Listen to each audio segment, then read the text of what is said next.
Welcome back to Issues in Faith. Joining us again is Dr. David Liberto for this week's Faith Seeking Understanding. Thank you for being with us. I'm glad to be here.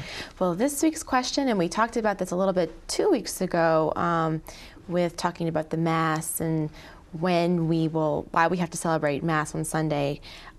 Where in Scripture did Jesus institute the priesthood? Because that's a big part of going to Mass on Sunday. Yeah. Well, before I answer that question, which we can get to in a minute, what we don't want to do when we look at certain theological issues is we don't want to, in a sense, hem ourselves into a corner and say, well, where is this explicitly in the Bible? Just a few very basic Catholic teachings that you will not find explicitly in the Bible. The greatest mystery of the faith is the Trinity. Okay. The Word's not in the Bible, and there's not a clear, full-blown theology of the Trinity in the New Testament.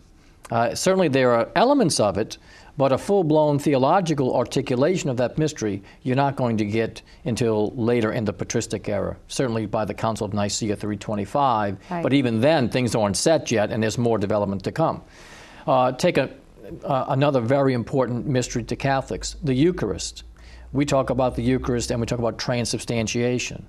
That term isn't used in an official way until the year 1215 at the Fourth Lateran Council. So you've got a lot of things that if you want to say, well, where's this in the Bible, you may not find it explicitly in the Bible. Sure. However, the Council of Trent clearly says that all 7 sacraments were instituted by Christ. That doesn't mean, and I don't think the Council Fathers were trying to say, that you can explicitly find it. They knew their Bible well enough to know that you're not going to find Christ ordaining priests the same way that you're going to see a bishop doing it today. Of course. Okay, so that's the first thing. So once we've got that understanding, now we need to at least see, well, where is this intimated in the New Testament? And again, my answer is not exactly direct. It's much more kind of circuitous. Sure. Clearly, Christ does institute a new cult. What is it that a priesthood does? The priests are those who render sacrifice to God. There's no question that in the continuity of this economy of salvation, which we've talked about before, going back to the Old Testament, Christ fulfills the law. But he doesn't do it with the bloody sacrifices of the Old Testament. He does it with his own sacrifice on the cross. Prior to his going to the cross, though, he institutes the Lord's Supper, which is what we call the unbloody sacrifice of the Mass. It is a true representation of the sacrifice of Calvary. So he is the high priest, and the book of Hebrews does paint that picture very, very clearly.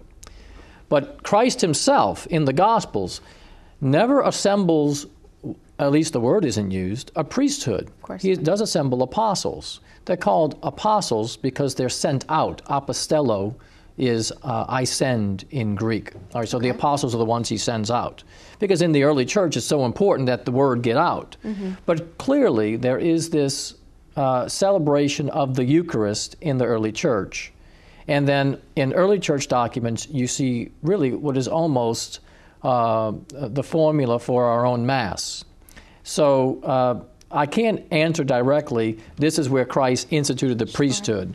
But clearly, he does start a new cult, which is the celebration of what we'll call the Mass. Don't forget, they didn't call it the Mass either. Right. But we do. So we have to understand that there's going to be some developments of things, but the germ of what we do as Catholics clearly is in the New Testament. And it's Jesus' actions throughout his ministry, his public ministry, sending his apostles out, that finality of his sacrificing himself with the Last Supper in there as many people look to the institution of the Eucharist and the institution of the priesthood. But you have to understand Scripture fully and study it. Right.